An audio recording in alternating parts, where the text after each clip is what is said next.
We're voting.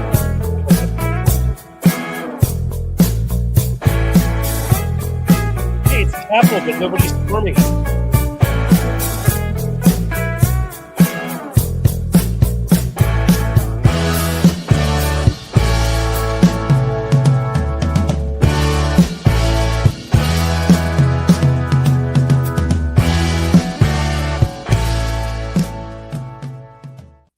Welcome back, folks, to Amped Up with Cliff Schecter. I'm Cliff Schecter, and we've got a great guest today.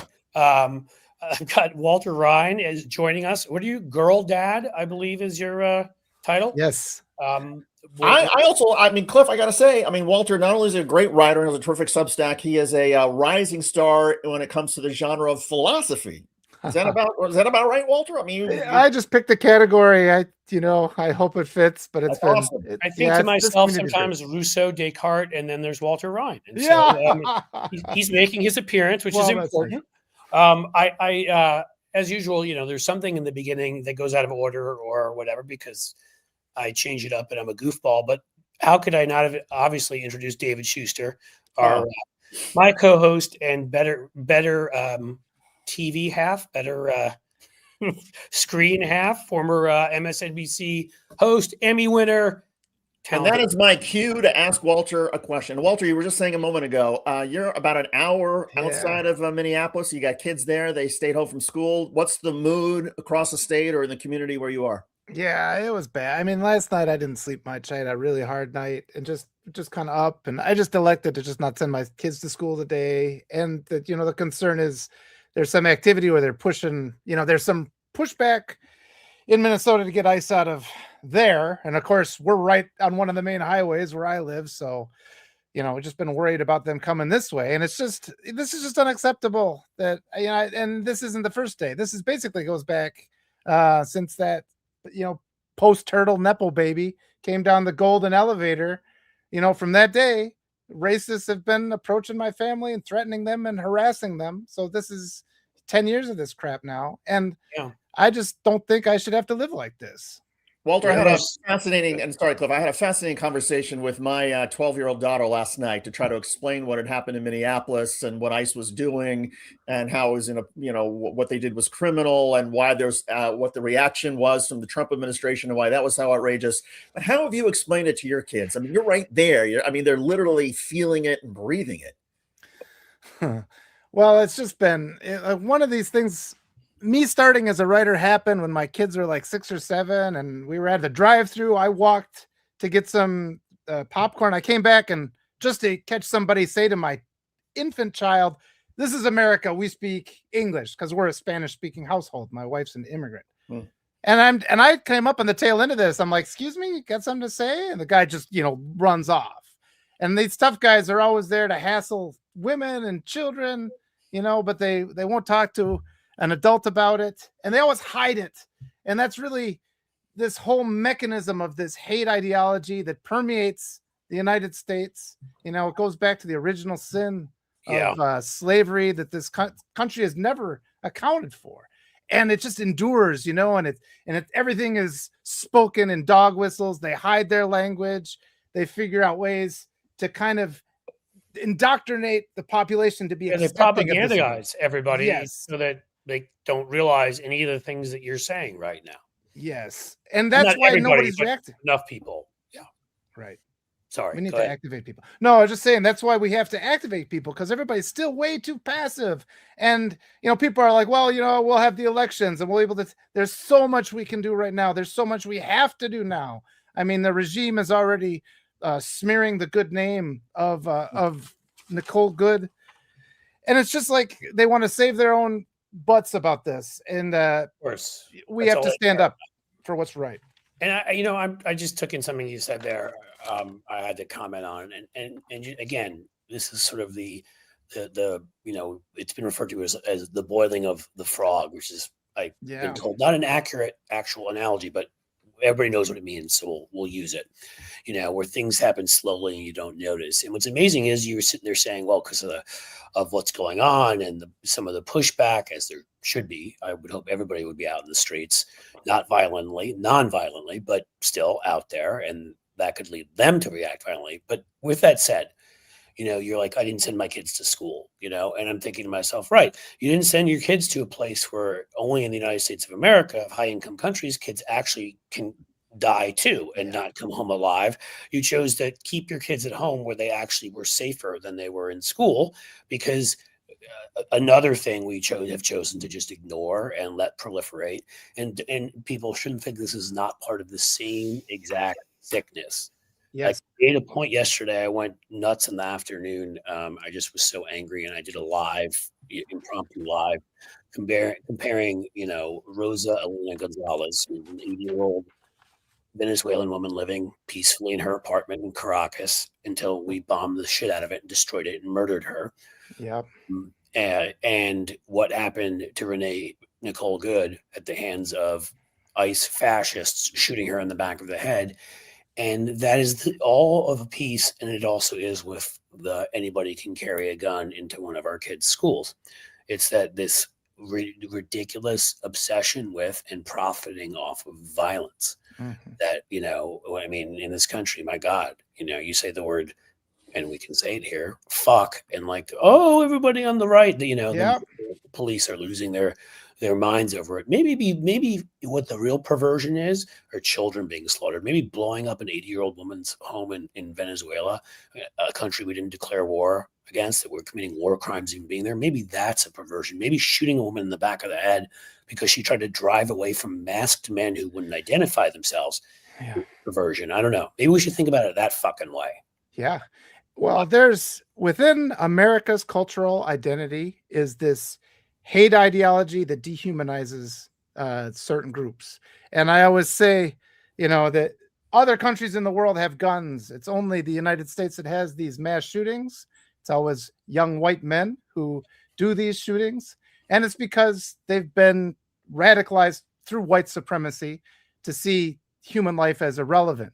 And it's one of these things where so much of the white community fails to call this out.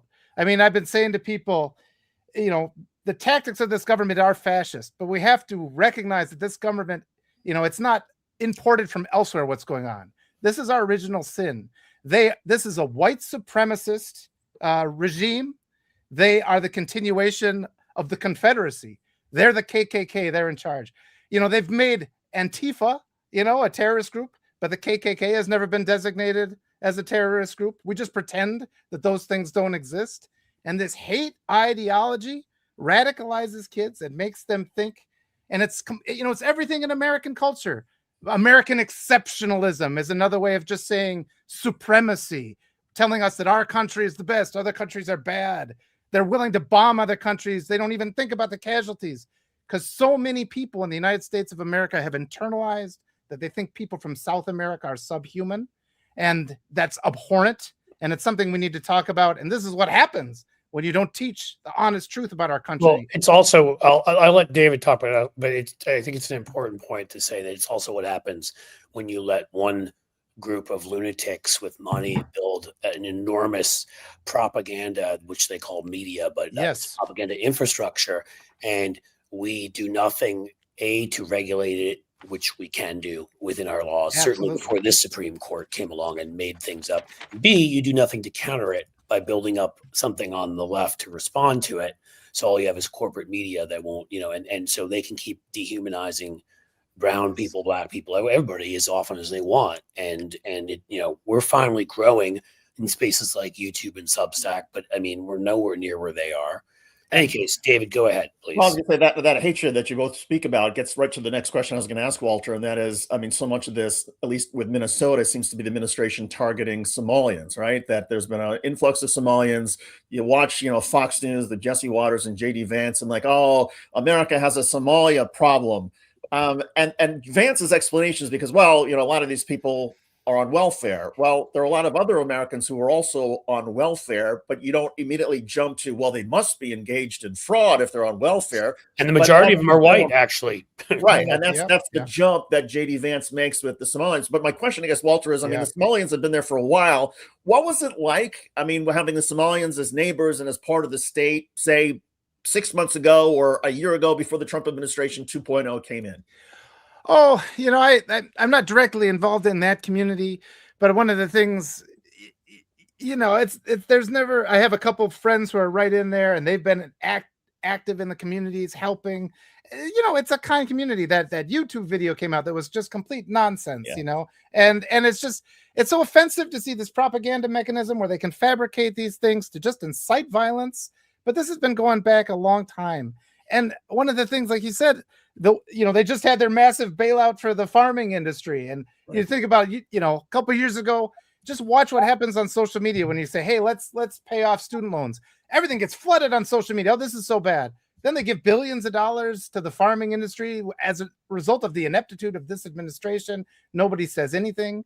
And I often go back and say, you know, we talk about taxing the rich, but the reality is this country gives billions and billions and billions. It gives billions to billionaires.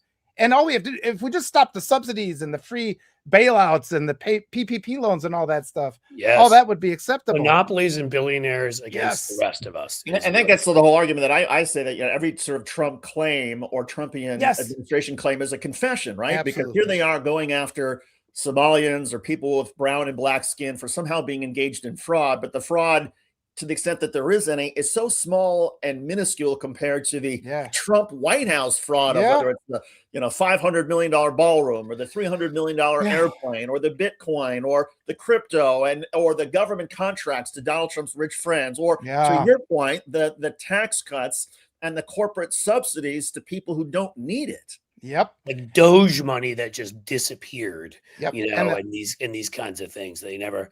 I have to say something here, which, you know, I think you'll guys will enjoy. You'll enjoy, David. I have to say, you know, here, which is this guy. I don't know if he's still in here, but like, what's wrong with you, dude? The Yankees haven't won anything since 2009. Like, you suck. You have Hal Steinbrenner running things. He's worth $8 billion. The Yankees, like the Dodgers, have been eating your lunch. Like, why is it that the Yankees suck? Why is it that you've gone so long without a World Series? Oh, we're going to pay Josh Donaldson $25 million. And the guy literally, his arms and legs fall off. And then you just cry and you whine like all you New York Yankees fans do. What is it about you that you suck so badly? I need you to explain this. Oh, and Brian Cashman, he's a really good GM. Okay, we can get rid of him now.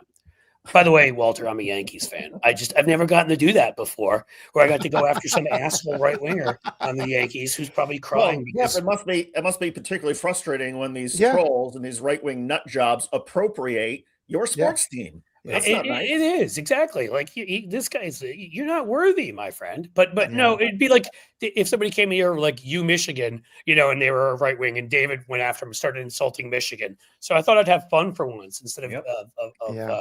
But whoever you are, you're still a putz and a loser, and you probably live in your mom's basement, and you probably are the exact person who is suffering at the hand. Either you're a bot or you're the exact person who's getting screwed 5 ways from Sunday right now. So Elon Musk can get his 17th mansion. So good move, pal. It's really all working out great for you.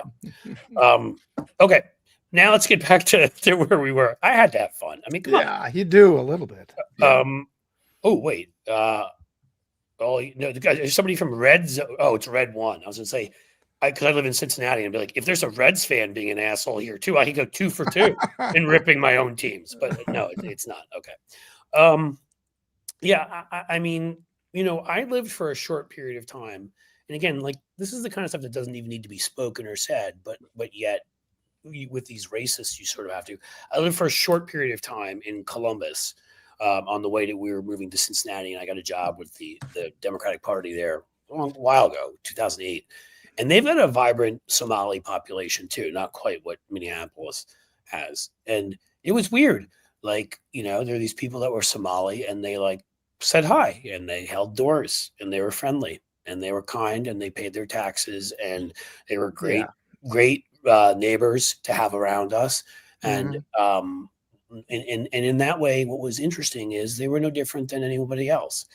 I mean, it doesn't make you a good person because you call yourself New York Yankee 7. You're an asshole. I don't want to live next to you. But the Somalian population, considering it's more the people we're talking about who have most abused welfare are white people. Yes. The people that have most abused subsidies are white people. And I don't like singling out any group of people. I don't like doing that as a thing, but I think as a white guy, I have to do that, especially as a white straight guy. Like, get your own shit together before you start going and questioning other people, please. That's very good. Okay. In any case, somebody else take over from here. David, ask a smart question, David. Well, I mean, look, to sort of give everybody sort of updates on the news out of Minnesota, and Walter, as you pointed out, there have been some confrontations and clashes between protesters and ICE and DHS. There's news now that I'm forgetting the name of the agency, but there's a Minnesota agency that's involved with criminal apprehension, criminal investigation. And anytime there's a shooting or a murder, they are involved. And when it involves a federal issue, they work with the FBI to go through the crime scene and to collect evidence. And this Minnesota agency announced this morning that they were being shut out by the FBI, that the FBI was essentially hoarding all the evidence. The FBI wants to do this entire investigation themselves without this state agency that was created by the Minnesota legislature to make sure that there's so it sort of then gets to, okay, we're back to sort of the way the Trump administration treated the Epstein files, and that if there's something they don't like, they bury it at the FBI and DOJ. And I can't imagine, Walter, that that's going over very well in Minnesota. Well, at this point, everything is just chaos. I mean, like I said, I didn't sleep much last night. You're just kind of waiting to see what's going to happen. But the hallmark of this whole administration has been that avoiding accountability at all costs. And it goes back to prior to the election, because we see the whole system in the United States of America is set up where a loathsome white billionaire is allowed to, commit an insurrection and do fraud. And he should have been kicked off the ballot multiple times. And every time there's an obstacle, the door is open, he's pushed through. And if there are obstacles, those obstacles are put in front of the accomplished, brilliant, compassionate Black woman who's running against them. And so this is just the reality. We have more than just one man that is our issue here. That whole mechanism that allows white men to control our entire government, that control all the wealth, that control police force, that control the judicial system. We need diversity in all parts of our society, because everything right now, we're not getting the best people in these positions, and just the lack of accountability to the point where men who may or may not even be law enforcement agent can stop your vehicle wearing body armor. Maybe they just bought that at the Army surplus store. Yeah, who would Their stop faces for are that? covered. They don't tell who they are. We don't even know who the name of the shooter is. They claim he's theirs, but have they really acknowledged it? What's his name? What's his background? They haven't said. Did you see Why Walter? Are they hiding? I had a video shared with me by I saw that. Matt McNeil.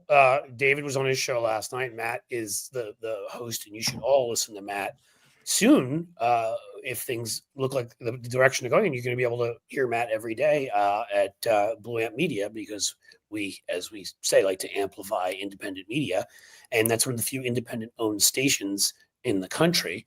And Matt is fantastic, and he'd sent me that video of the guy literally with an SS tattoo on his neck, and it's like, what the fuck are we doing here? I mean, we're at that point. Like, these guys have had no training. A bunch of them are January 6th thugs. A bunch of them have criminal records. Like, I mean, this is a bunch of shock troops. This is a Stasi. It is not a legitimate federal force. And I just, I mean, we've talked about it yesterday too. I just want everyone. I mean, it seems like Minnesota's angry enough now that they're saying they're investigating this like a crime. Good, but I just wish Democratic attorneys general and Democratic district attorneys in the city would stand up and say, anybody who is not following the laws of our city or our state will be arrested. It means if you try to kidnap somebody, which would be stopping them without identifying who you are with a mask on, it doesn't matter whether you get them or not. If I even see you try, I'm arresting you. You're going to follow the laws of the United States of America and of the state of Ohio or Connecticut or Minnesota, or you're going to be arrested. Yeah. I just wish they would, I mean, it won't happen in Ohio because we have a cheesy fuckhead, right-wing attorney general, but maybe Connecticut and Minnesota, that could happen. And I don't know, again, I'm going to keep saying this until they do it. Yes. You have the power to do this, guys. Do it. We've lost a life already. Yeah. We've probably lost a lot of others we don't know about.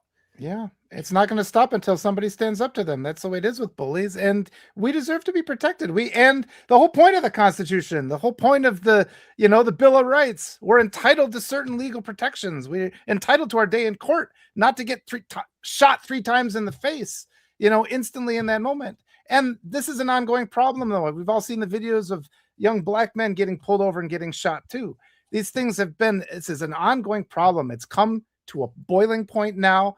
ICE has been problematic since the moment it was conceived. This has always been going on. There was a report a couple years ago that was put out about how white supremacist groups have infiltrated law enforcement across the country. This is an issue, and they're coming for everybody eventually. That's what they always like to suppress all of these reports, right? It's gone now. That report's forget gone. That one that came out during Obama, that was it Janet Napolitano had put out about how there were veterans who were returning. They had the skills. This was not an attack on all veterans, but of course the right pretended. The ones who then of course they do. Supported the guy who attacked the Gold Star families, and the guy who said that they were suckers and losers for dying, whatever. In any case, pretended that's what it was about. But that's not what it was about. It was that some folks might be suffering from PTSD. Mm-hmm. They had weapons training, and they could join law enforcement. And this was a real worry because of white supremacist ideology. And of course, that was the right the fact that the right got offended by that really should have been the tell, shouldn't it have? Yes. Well, I think the other tell about how things are different, right? Because you can always make the argument that that ICE has been bad from the start, that it's always been attractive to white nationalists and to lunatics and all that. But the difference, and I think this is where it's so troubling to a lot of us, is that now this is institutionalized among our leadership, right? Because you can take any organization, you can take media, you can take journalism, you can take police. There's always going to be bad apples. The difference, though, is that if this was just, okay, it's a bad apple, it's a guy who did something he shouldn't have, then the response from leadership yesterday, from Kristi Noem, from Donald Trump, would have been something tragic happened. Yeah. We don't know what. We're not going to comment until the investigation is complete. Instead, that's what a professional would say, right? They went right to blaming the victim. You had, J.D. Vance calling this a deranged leftist. I mean, they are smearing the woman who was killed. And to me, that's the reveal, that this is not just about, looking the other way, about, the white supremacists and the J6ers who are part of ICE and DHS. Now there's an active encouragement of this from the top of American leadership. They are actively, for whether it's fascist reasons or control or power, but they are institutionally trying to promote this horrific atmosphere of hatred and bigotry and division. And maybe that's always existed in the United States, but I don't think we've ever seen it promoted from the top the way we've seen it over the last, during the Trump administrations. I've been calling it ethnic cleansing, what they've been doing, which is a sanitized way of saying genocide, but they're trying to remove everybody. I mean, you look at the Kavanaugh stops where he specifically says in his just offensive ruling that if somebody is speaking Spanish or speaking English with an accent, that all of a sudden that's probable cause to grab them. Yeah, and it's just like, you want to know what might be probable cause? You know whose family that is, everybody? Yeah. Look at the fat white guy on the left side. Well, left side for me. That's J.D. Vance's family. I wonder, I mean, these guys never think that this kind of thing is going to harm them, but his kids can't always be with him. I mean, I guess they've got Secret Service protection at this point. But you know what? All these other family members can't always be with him. And what he is doing every day with the kind of racism he's spewing, he lives about a mile down the road from here, and I think I could smell him from here. It makes me sick. He is with every one of the other one of these individuals in here. He's endangering their lives in the United States with what he's doing. Yes. And yet, not a second thought, because power. Oh, and is that it? I mean, you ask, what's the purpose? What do you gain by delegitimizing people, by scapegoating people, by demeaning and smearing people? What do you gain? I think it's power with him.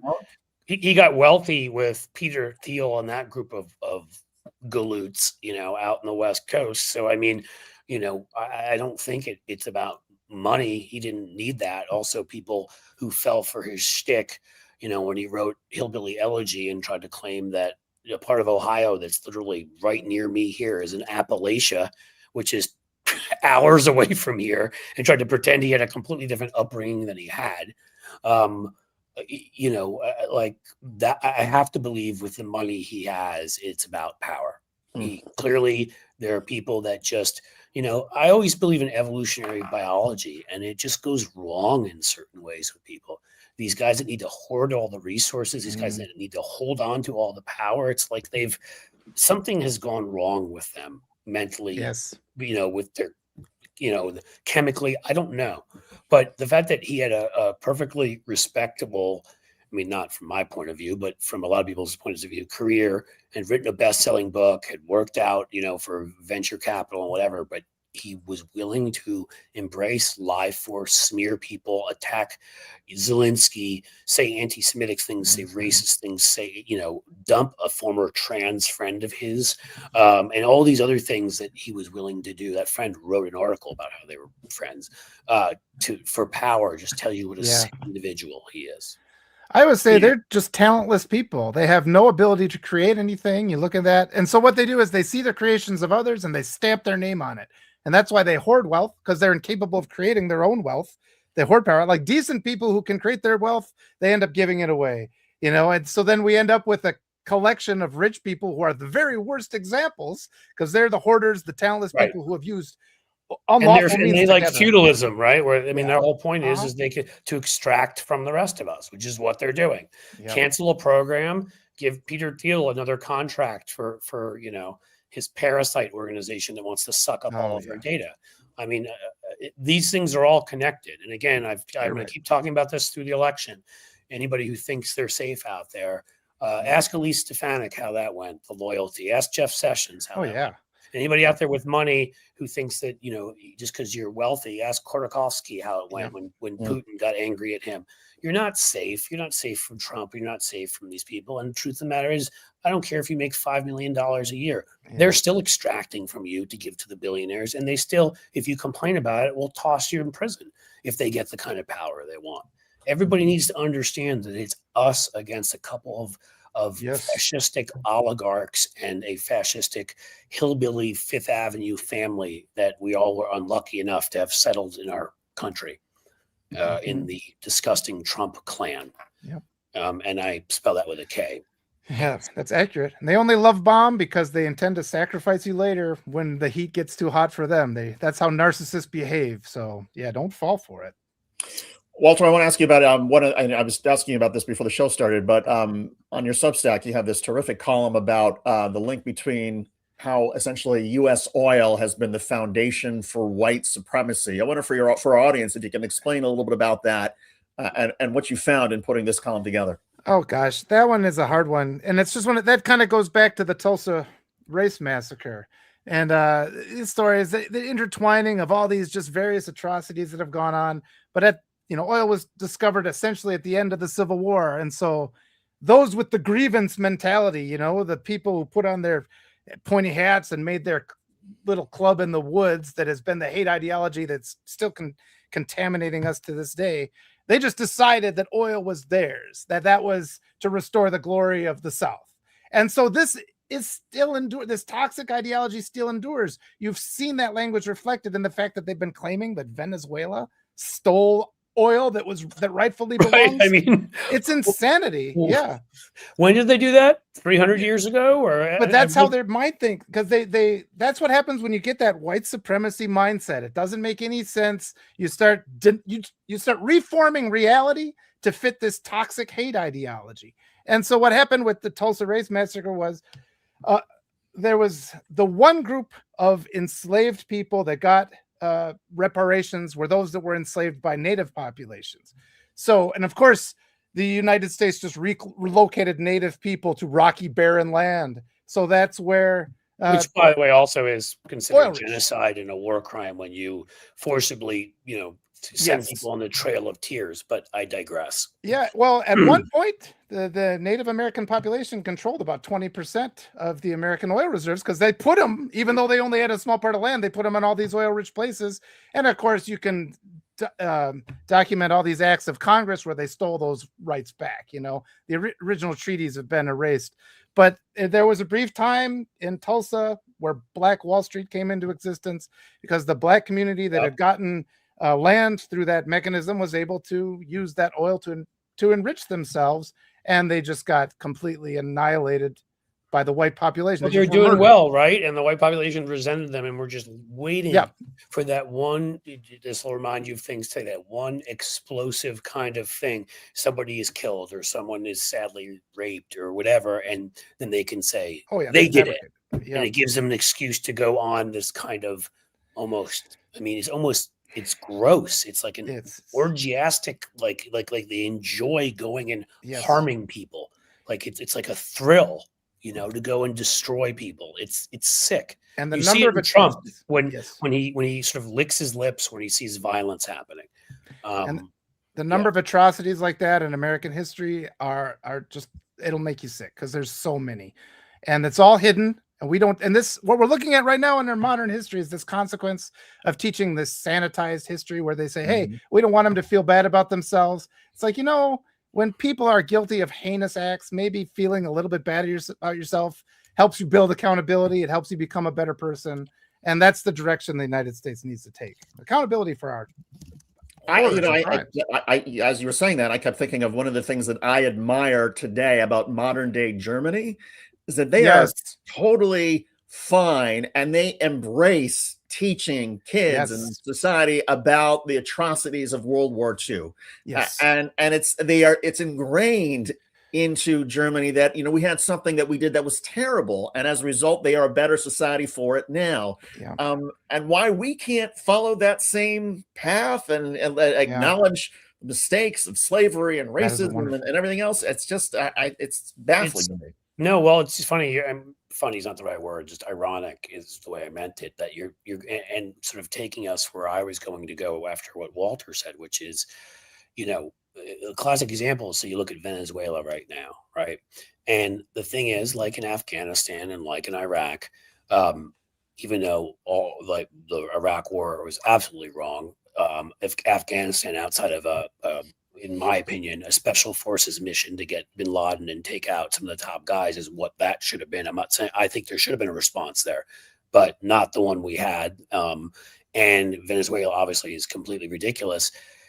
If you're not willing to commit and say we're going to be there for 50 to 75 years building civil institutions and building up a democratic culture, you're not going to end up getting what you want anyhow. You're going to get chaos. And I bring this up because, you know, in regard to what you were just saying, David, that you know, the original sin may have been slavery, but this was sin 1A, which was when Rutherford Hayes, to get, of course, Florida in the election that was disputed between him and Samuel Tilden in, I believe it was 1872, was it? His deal with them was we would pull out of Reconstruction if he would get the electoral votes. And that's what happened. And so Grant, who was smeared by all of history, all these historians of the time that were lost causers because, you know, of the fact that he was to the left of Lincoln on race. He actually believed at that period of time that black and white were equal, not just that we shouldn't have slaves. And so he pushed Reconstruction. And that's why you had black owners of farmers, owners of businesses, Congress members, governors, senators. And that was, I don't know that the problem is, I don't know that we can do now. Like we needed to do it then. We needed to break that white supremacist Southern culture in a million little pieces, just the way we needed to break the Nazi culture into a million little pieces. And, you know, the racist Japanese-based culture that they started their war on into a million little pieces. And we didn't. And we are still living with that. Instead, we went exactly backwards. Like they integrated baseball, they unintegrated it. You know, just things like that. And I don't know. I mean, again, I'm not an expert sociologist. Are there things there's a lot we can do today, but we can never get back that period of time when we could have kind of constituted that culture like we did in Germany and Japan. We failed there. Well, you're doing it right now. You're doing the work you need to do. And I appreciate it. I want to tell you guys, thank you so much for bringing me on here. I do my best to use my platform to elevate other voices. So I really, really appreciate you bringing me on here. But having these conversations. This doesn't mean you're leaving, does it? No, I just wanted to give you your flowers right now. And it's just having these conversations is so important. And, like one of the things, just facts. If we just talk about facts, if we just talk about history, things change. Like, my wife is an ELL teacher. She helps these refugee kids all the time. Why are there refugee kids? Well, because the U.S. government goes and destabilizes countries in South America. Right. So their country falls apart. There's no food. Where do they go? And they've been told by all the propaganda and all Hollywood, well, this place has money. This place is supposed to be kind. Give me your tired masses yearning to be free. And so they come here. And so we create all these problems. And if we would just stop installing right-wing regimes in South America. And I spent 10 years living in Peru. I've been to Venezuela a couple of times. And from the moment I stepped off the plane from the United States to South America, something in the atmosphere, there was a kindness that I never felt in the United States. Yeah. People take I've been care to of you. Ecuador. I haven't been to the other places. It's the same thing, man. Yes. Everybody was so nice. And considering the things that we've done in Latin America, there's a lot of reasons for them not to be. And they just were fantastic. Yeah. Go ahead. Again, I can't quite understand why is it that we can't be accountable for our own history with how we've treated Latin America? Why can't we sort of teach in the schools, here's how we did wrong with how we treated all these people? And there's something I feel like that's sort of embedded in our culture about not being able to admit mistakes. And I'll give you an example. Cliff, you were talking about racism in the South and breaking that into 1,000 pieces, 1,000,000 pieces. I remember many, many years ago, at some point I was in South Carolina or whatever, and some guy drives past with a bumper sticker, and it has the stars and bars, and it says, "You just think it's over." Now, in most societies that have come to grips with their evil past, somebody, wouldn't feel comfortable with that kind of message in public because they would be shamed out of existence. In America, it's almost like by being provocative and edgy and racist that they are rewarded for, that it's okay. There's no shame in saying, I'm not going to acknowledge the mistakes of the past. I'm going to go in the other direction. Well, it's also glorifying treason. Yeah. And you'd think that would matter. And again, I've talked about this also. I think and not to say this is an easy topic to handle, but we have, in my opinion, embraced a First Amendment extremism in the same way we embraced a Second Amendment extremism, such that the way we enforce these laws are not what they were meant to be. Remember, we did used to talk about yelling fire in a crowded theater. We do rightfully ban child porn just because it's considered too dangerous to have out there. We do not allow you to threaten the president's life. We have exceptions to where free speech is allowed.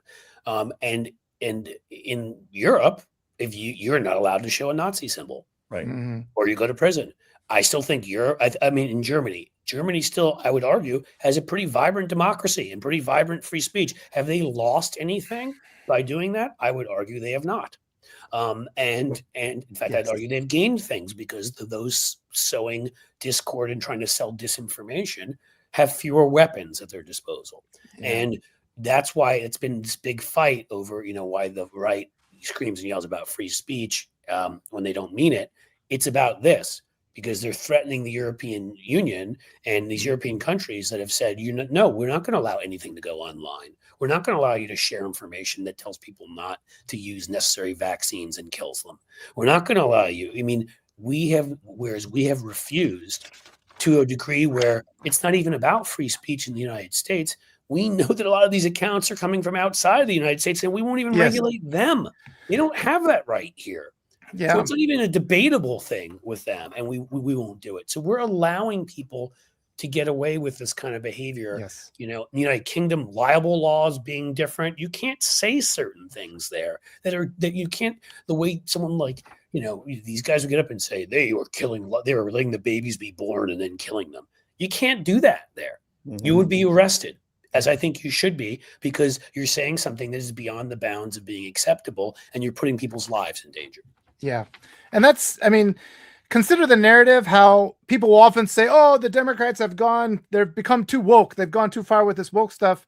Nobody ever says the Republicans have gone too far with this white supremacy stuff. Right. And it's like, why don't we say that? I mean, we should Right. be pushing back. And it's because this mechanism, I mean, it's the same group owns the media. They only allow certain narratives through. And exactly like you were saying. Are you questioning Barry Weiss's credentials? Because I can't have that on my show. I'm just going to not even address that. I mean, I want to spend a lot of important time not being an editor. So she's really good at editing and stuff. Okay, go ahead. Well, I was just going to say there's this whole model mechanism built up where these right-wing hate groups are extremely well funded. They're allowed to spread propaganda. There's no equivalent of that on the left, where we just talk about compassion and kindness and how to be like a decent father rather than like this abusive patriarch. So there's this massive gap where we're not even allowed to answer, and it's all in service to this unjust mechanism of white supremacy, by which, as we said before, all the white men are able to get all the money and own all the positions of power. And until we start dismantling that and allow alternate perspectives, people that are actually qualified, people are actually experts to tell our kids what's best for them medically, this society doesn't have a chance of survival. I mean, well, I would argue, Walter, I mean, I don't know if you fully disagree. I'm not going to fully disagree with you. Obviously, with you to a lot. And right now, I 100% agree with you. I think we were moving since at least sort of the 90s in that direction. Maybe too. I mean, I would argue too slowly, but there's no doubt if you look at stats, you're starting to get more diversity in places. In business and in government, and we elected. I'm not going to be. Oh, we elected Obama. Everything was solved, but we did elect Obama, and we do have a black Supreme Court justice. In other words, we embraced the mentality of we want diversity because everyone who has different life experiences have different things to bring to the table. You should want that. And again, don't get me wrong, we still have a long way to go, but I would argue we were moving in that direction. And then this gelatinous Jabberwocky creep came down the escalator, almost broke it. And ever since then, he and his wife, who, by the way, we've never had explained how she got to stay here with her visa and what the deal is there, which would be nice to know if you really want to kick out immigrants. The fact that there's inconsistencies in her story and Elon Musk's, you'd find interesting. But in any case, ever since that's they started openly pushing white supremacy. I mean, this crap they sent out, over Christmas, all the Jesus-y, tweets, which I don't even care about. It's just that the government shouldn't be doing that. It's below them and it's gross. Like, and that kind of stuff. Like they instead have purposely embraced that. Yeah, there's certainly been eras of progress. And I would say that I think one of our big issues is we were hit by social media. I mean, the internet has been this just cataclysmic change to all of humanity. And it's an advancement of technology that happens so fast, we weren't necessarily to perceive the dangers. And especially like these algorithms. Media. Yeah, the algorithms that promote hate speech have really amplified something, but all this was laying dormant and we never really addressed. I mean, there's so much of American history where people our assumptions about humanity as Americans are influenced by this toxic ideology where we'll say, well, people always abuse each other throughout history and people are always become slaves. And it's really just, you make these assumptions about history that are designed to justify the very worst people that ever lived. And we just never embraced that maybe human beings can be good. Maybe there are decent human beings out there. And if we cultivate that and give power to that group, rather than constantly giving justifications for these horrid people from the past, maybe we would have a more beneficial society. Maybe people who have felt good, you could look at many of them, their kids. from like a Martin Luther King type figure, or Cesar Chavez, or so many others out there who actually felt better when they were doing things for other people. Yes. Imagine that.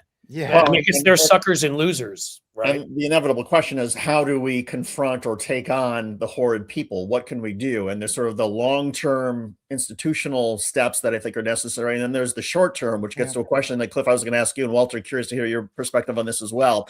We started the show by talking about ICE and the horridness of ICE and Department of Homeland Security and the lies from Kristi Noem and the rest. There's now a move afoot by some Democratic progressives to cut the funding of ICE and Department of Homeland Security when the government runs out of money again at the end of January. And you've got people like Chris Murphy and Van Hollen and some of the progressives in the House who are saying, yeah, there's no reason we should be continuing to somebody fund. send an invitation to Chuck Schumer to maybe go to Hawaii while that's happening, and then Right. maybe we have a chance of pulling it off.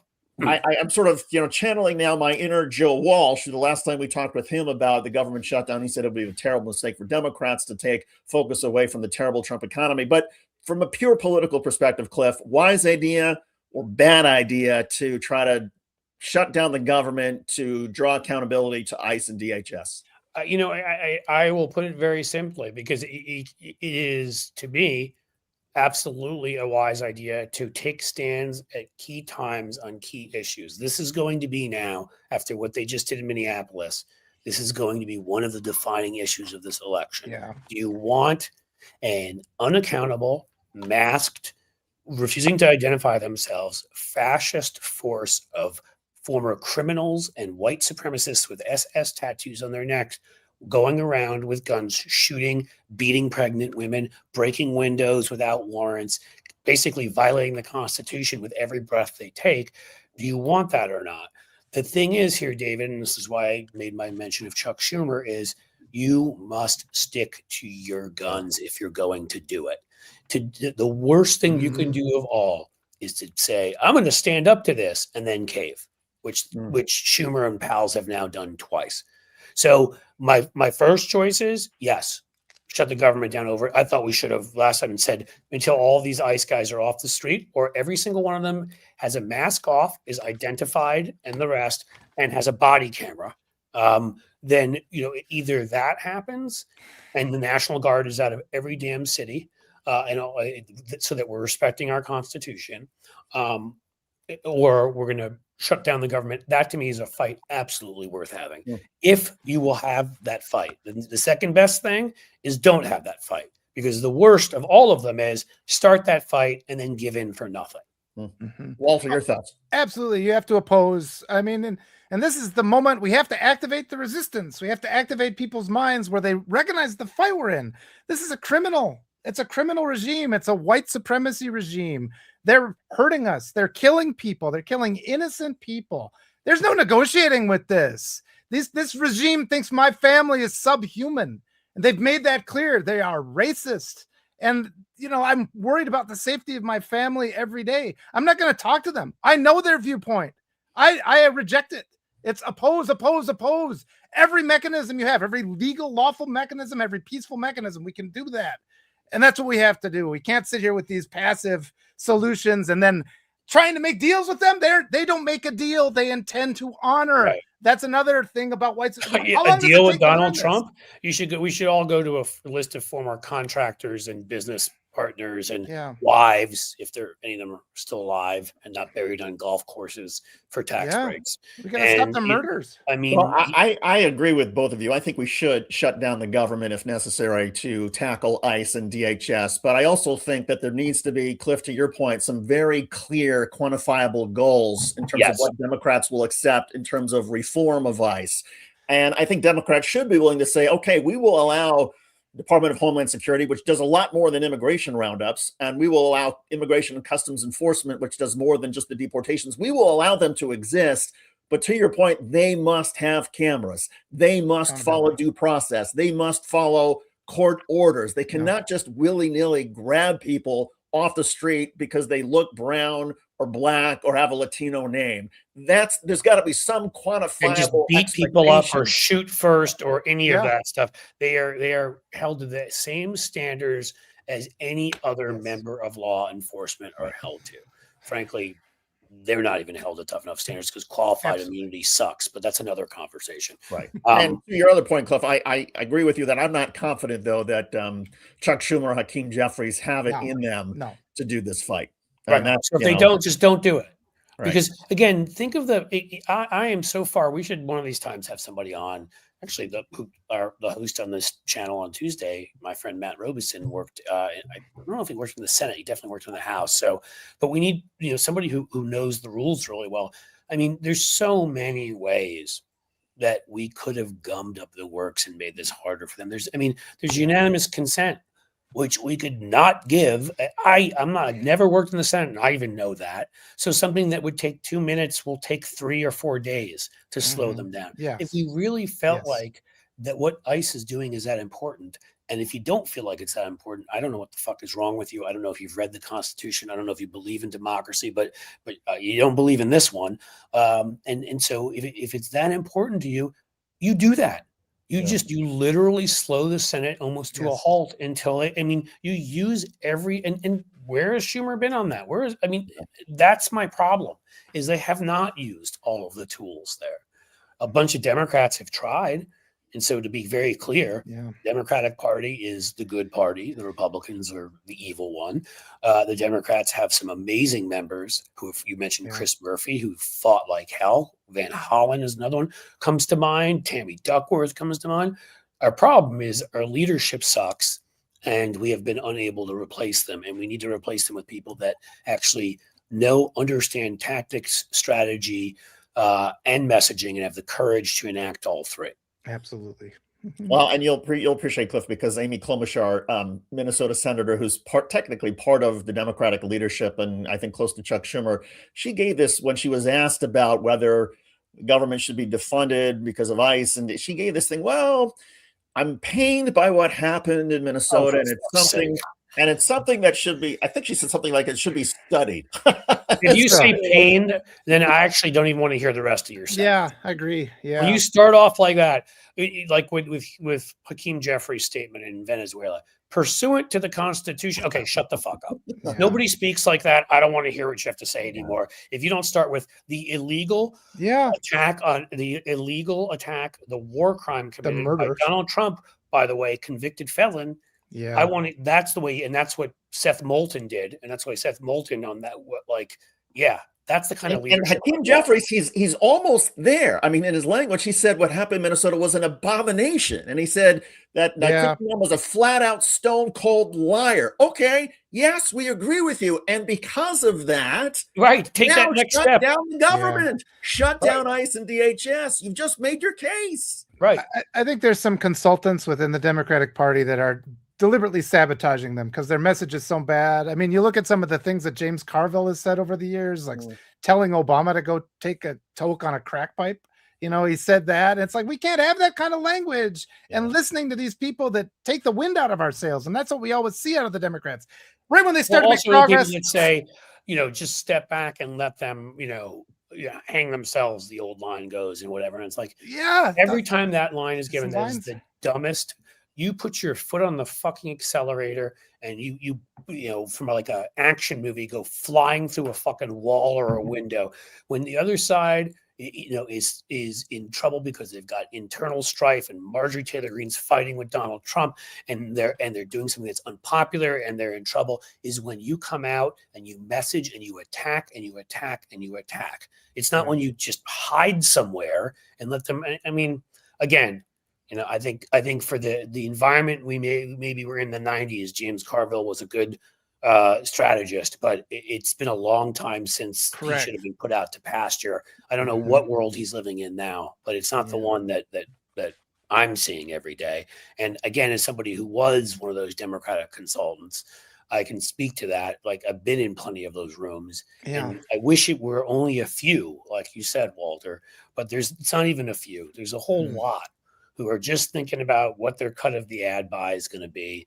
And I hate saying this because I have some friends who are really good friends who are among that group, who are good people who do care about what is best for the country and not just, making the most money. But there's also a big group of them who and they've hung around Washington for fucking ever. Yeah. Most of them are a decade older than me, and they just need to go away. Yeah. And again, thank you guys. Cause I mean, I'm a little blue dot in a red county, and it's just like every day I talk to 2 out of every 3 people I talk to are supporters of this regime. And I think voices like mine get overlooked. I mean, the Democratic strategy is always only the blue wall. And it's like, we need to win all the states. That's what we need a larger strategy. We got to think bigger. Well, I mean, think about it. Go ahead, David. I was going to say, where things are going in Minnesota. I mean, how this sort of plays out over the next weeks and months. Does it explode in the way that the George Floyd protest did? Does it sort of die down? You have a feeling about that? You know, it's so hard. It's so hard to guess. I think there's a potential for that. People like you are going to be critical because we've been pushed out of the media. I mean, the voice of reason has been completely pushed out. The regime, it's just propaganda. The mainstream legacy media is just propaganda now. I expect them to be attacking Renee Good's character this whole time. We have to defend her. We have to stand up. At the very least, they'll repeat the both sides. Well, some people, that's just it won't matter what the objective truth is of what she's done in her life. Well, some people say she's a horrible criminal who had it coming. Other people say she was a nice person. Or the one that I love, not love, but I mean, facetious here. The one is that, well, some people say the video shows the officer shooting from the side, and some people say no. And I'm like, some people just look at the video. There are things that are fact. There are things like science and history. There are actual facts where it's not some people. The both siderism, whatever we call it, of the mainstream media on all of this stuff is just mind blowing. Yeah, they use a lot of made corporate media a joke. I mean, it's made it just because they don't educate. Their whole purpose is to sort of impart information upon people that is useful to their lives, so they understand our political system, they understand corruption and these things. And so when you just say, well, this person says that Donald Trump having his own little Bitcoin factory is corrupt, and no, that's not these people say. There's a fucking law that says it. Yes. I mean, it just is. They're just useless. Or like when they say underage woman instead of child, when they're talking about child rape, which is we're also another thing that we're dealing with right now. And it's just the level of rage in the public is just not where it should be. People, and I don't understand why people are not yet aware of what's going on. Like you said, hopefully this last tragedy will be the last one. And I'm terrified that there will be more loss of life. I want to prevent that because I care about human beings. I would say this, Walter, like 7 million people, I believe it was, for the last No King rally. We're close. And if that's right, then that means that's 2% of the U.S. population. That's pretty impressive. We need to get it higher. I think there are. I would. Here's what I would say to what you said, which is, considering the record of these people, which again, somewhere between, I don't know, Suharto and Idi Amin, there should be a hell of a lot more people angry and disgusted. And yes, it should be 75% of us out in the street. So I will agree with you, but I think for nuance sake, there are. I mean, when you see Democratic candidates for statewide office in Georgia winning by 24 points, when you see that we hadn't had a Democratic mayor in Miami in 20 or rather 30 years, and we win by 20 points, there are a lot of very angry people. There are a lot of people who are rising up. There are a lot of people whose opinions have been changed. I started yesterday on the live that I did, referring to it. There's two different gyms I go here for various reasons, and one of them I refer to as MAGA gym because I overhear these folks talking about it. And I'm going to start quoting them more often. And and I'm not going to do anything pretend. If they say stuff that's bad for us, I'm not going to be like that stupid kid that used to say, I overheard in a coffee shop that these liberals love Trump. I'll be a woman who's like been a Tucker Carlson and a Trumper and all this stuff. And just like yesterday, she was talking about how Trump is controlled by Putin and all of this stuff, and she's lost faith in him. I mean, again, that's good. Again, that's anecdotal. At the same time, that's what focus groups are. And, this is my little focus group that I'll keep repeating. I do think more people on the Trump side are becoming more disengaged, and more people on our side of things are becoming more active. I'm just as concerned by the mechanism that allowed him to take power as I am by the man himself. And I think we can't take our eye off the ball. There are a lot of things to fix. We can't just go back to the Biden era and think like that's fine. There's a lot of we need new institutions. This needs to be healthcare, needs to be FDR, like Teddy Roosevelt, like Lincoln. Like this guy has shown us the many loopholes, the many conflicts of interest that we can't enforce or whatever. There needs to be a whole new period of activism. And that's why we need to have the people out there right now who understand election security, I'm talking about physical security of people there too. Recounts. We need to make sure that this election goes the way it should, because it will be, if people vote, get out there and have the opportunity. If we have the kind of wave we could have, not a win, an enormous ass kicking, that's what we need to be able to put the changes in place And some of those changes are already underway, including a whole new media. And related to that, Walter, you're on Substack. Where can everybody find you and your amazing work? Oh gosh, thank you so much, guys. Yeah, I'm on I'd Rather Be Writing. It's here on Substack. Yeah, I'm just really so happy with you guys. I really appreciate this time that you spent with me. No, but we want your people to find you. So yeah, I think that's all I have to say, right? I'd Rather Be Writing on Substack. You can find me there. That's good enough. I'd Rather Be Writing. That's the name of the Substack, right? Well, I started off, I was just writing advice, and then I got pulled into this where I'd kind of like to just go back to telling the stories I write them for my kids, you know? And you know what's cool, guys? Everybody out there? I know. Wouldn't you rather do that? Yeah, wouldn't that be nice? Is if you go to Walter's Substack and you get a paid subscription, then you're supporting him, and then he's able to grow, and independent media grows. Same with Blue Amp. If you go to us and you give us a paid subscription, guess what? We can have more people writing more stories, holding more live streams, breaking more stories. So go and subscribe to Walter's and subscribe to ours. And if you can pay, do that, because we'll only all grow. And then there'll be an actual real media out there. It'll be amazing. And as I like to say, Cliff, just like with voting and just like helping your fellow human beings, you will feel better about yourself when you send that $5 a month or whatever it is to Blue Amp or to Walter or your other favorite progressives. It'll make you feel good. Yep. And we have the power to change these things. We do have the power. And every day talking to wonderful people like you gives me new ideas. It reinforces my ideas, helps me fix things, get better, get bigger. And this community has been so special. Without Substack and this wonderful community, this would have been a really hard year. So thank you. And it's been a really hard year anyhow. It was. Yeah. Holy cow. David, I believe, because the theme of children has children to go pick up from school. Oh, I like this, though. I can't leave without this because this is nice. Oh boy. I mean, you have to give credit to this person because, like, normally I wouldn't expect.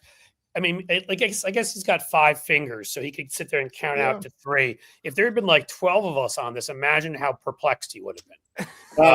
Cliff, if we're getting trolled by people who actually want to take the time to come on a Blue Amp Media to call us morons or whatever, we're doing something right. Cool. Yeah. Thanks for the algorithm boost, Guy Fawkes. We appreciate it. All right, Walter, great having you on. Thank you so much, Cliff. Great show as always. Thank you, my friend. We'll talk soon. You guys are awesome, and as the sun sets slowly in the west, we bid you a fond farewell.